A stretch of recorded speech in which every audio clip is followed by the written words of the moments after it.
Toronto, there was one more moment to remember, one final standing ovation for Jose Bautista that didn't seem to end. It was the perfect finale at home to a most imperfect baseball season. Partially scripted, partially improvised, there was a wave to the fans, a tip of the cap, his hands together in applause. A crowd of 47,394, the 17th sellout of this horrible Toronto Blue Jays season, standing in the ninth inning, chanting his name Jose, Jose, Jose, Jose, sounding like ole, ole, ole, ole. There was one out in the top of the ninth inning when manager John Gibbons sent Ezequiel Carrera out to play right field. That was the plan, although Gibbons didn't share it with anyone. He wanted to provide Bautista with the proper kind of curtain call, his own encore moment for this baseball concert of love and appreciation. Bautista didn't know it was coming, just as he didn't know he would head out to the field by himself to start the game, his teammates holding back just long enough to give him the stage to himself. He didn't want all the attention, but he admitted afterwards he was happy to feel it one more time. I appreciate everything that happened today, Bautista said after the Jays' 95 win over the New York Yankees. He will come to appreciate this more as the years move on. It sometimes takes a little perspective to understand. These kind of days don't come around often. Most players don't get this kind of ending, 5 trips to the plate and as many standing ovations, 2 hits and a walk, the kind of ending that belies the statistically challenged season he is about to complete. On his jog out of right field for the final time at the Rogers Center, when Gibbons pulled him in the ninth, Bautista stopped at almost every teammate. He shook hands, said a few words, admitted his mind was racing, said all of it was kind of a blur to me. I kind of enjoyed it. It was impossible not to enjoy. He started with center fielder Kevin Pillar, who idolizes Bautista and was the first to greet him in the baseball version of a reception line, and ended at third base, where he and Josh Donaldson turned a handshake into a long, full emotional hug. The past and the future together for one last embrace. The best in what used to be the best. Throughout the stadium, and probably across Canada, eyes were welling up. This is the end of an era.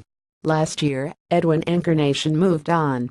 This year, it will certainly be Bautista's time. Combined, they were the accidental superstars, all Surins before coming to Toronto, Hall of Fame like with their bats and big moments as Blue Jays. And no one was ever bigger than Bautista, in presence, in attitude, in performance, in every conceivable way. There have been other great Jays players over the past 41 seasons. Roberto Alomar's in the Hall of Fame.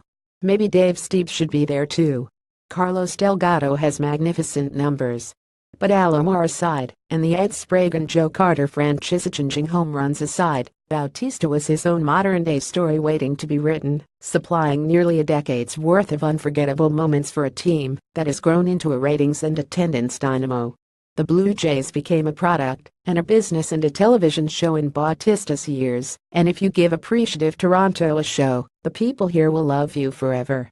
They didn't tire of the numerous ovations Sunday afternoon. Each one seemed a little louder, a little longer. The final goodbye in the ninth had the building shaking and Bautista shaken. I had a lot of feelings, said Bautista. I had to narrow them down. A lot of things go through your head. He did a good job of hiding his emotions, said Marcus Stroman, the winning pitcher and a Bautista disciple. He wants to be here the rest of his career. I hope he's back. I hope this isn't the last home game. Players say those kind of things. Management knows better. There can be no next year for Bautista here. His time was long and wonderful, but it has run its course. His 2-hit Sunday broken 0 FOR 18 slump in a season full of slumps. He was 2 FOR 4, raising his batting average to .203. Those kind of numbers don't usually lead to contract extensions. Bautista talks about coming back, saying it's a possibility. Old athletes always say those kind of things. Most don't get a final chance to wave goodbye, to take a victory lap, to share it with their fans. That made Sunday's game an event, really, one to store in the memory books with all the other great emotional Bautista moments. There was no bat flip, and no real anger. There was a wave to the crowd and his own applause. They were cheering him. He was cheering them as he made his way to the dugout, his last time as a Blue Jay at home. One more high five. Another plane to catch.